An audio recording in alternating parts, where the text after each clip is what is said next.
مشاہدے کے یہ امر اس لیے خلاف ہے کہ ہمیں اس 1300 سال کے عرصہ میں جو رسول کریم صلی اللہ علیہ وسلم کے بعد گزرا ہے، بیسیوں ایسے آدمی نظر آتے ہیں جو اللہ تعالیٰ کی طرف سے مکالمہ اور مخاطبہ سے مشرف تھے، اور جنہوں نے دعویٰ کیا تھا کہ وہ تجدید دین کے لیے کھڑے کیے گئے ہیں، اور یہ لوگ ہمیں اسلام کا اعلیٰ نمونہ نظر آتے ہیں، اور اسلام کی اشاعت اور اس کے قیام میں ان لوگوں کا بڑا ہاتھ معلوم ہوتا ہے، جیسا کہ حضرت جنید بغدادی،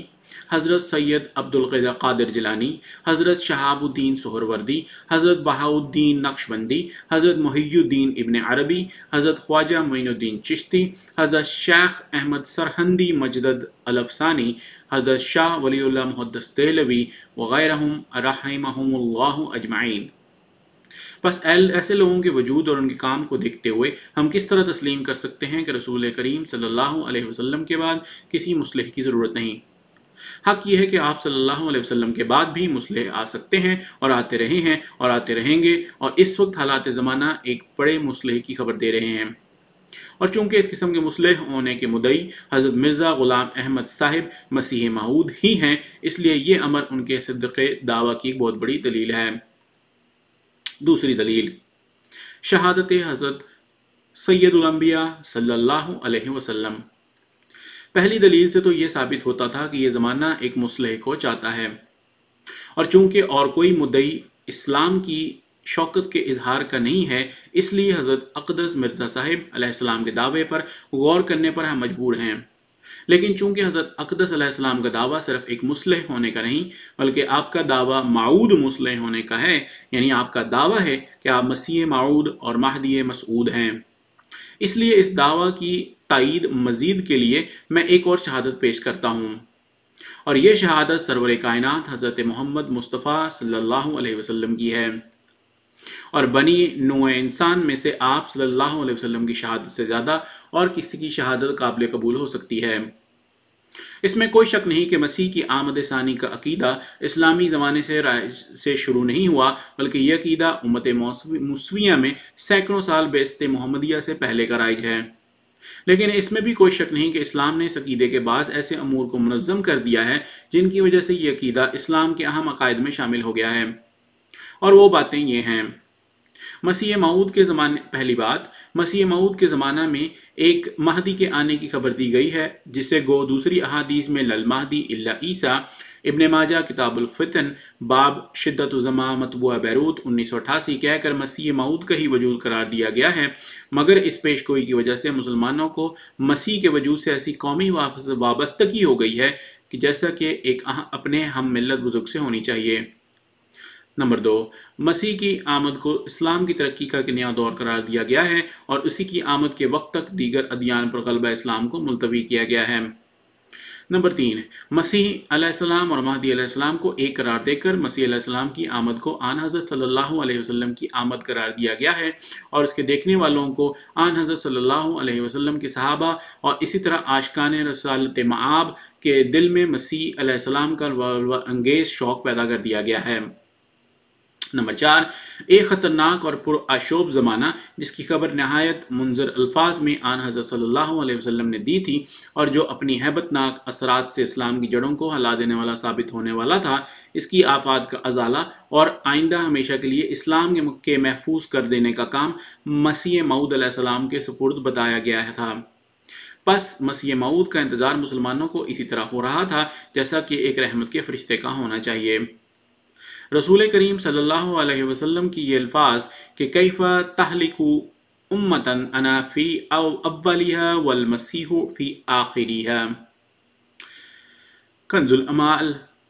مولفہ علامہ علاؤالدین المتقی بن حسام الدین الہندی،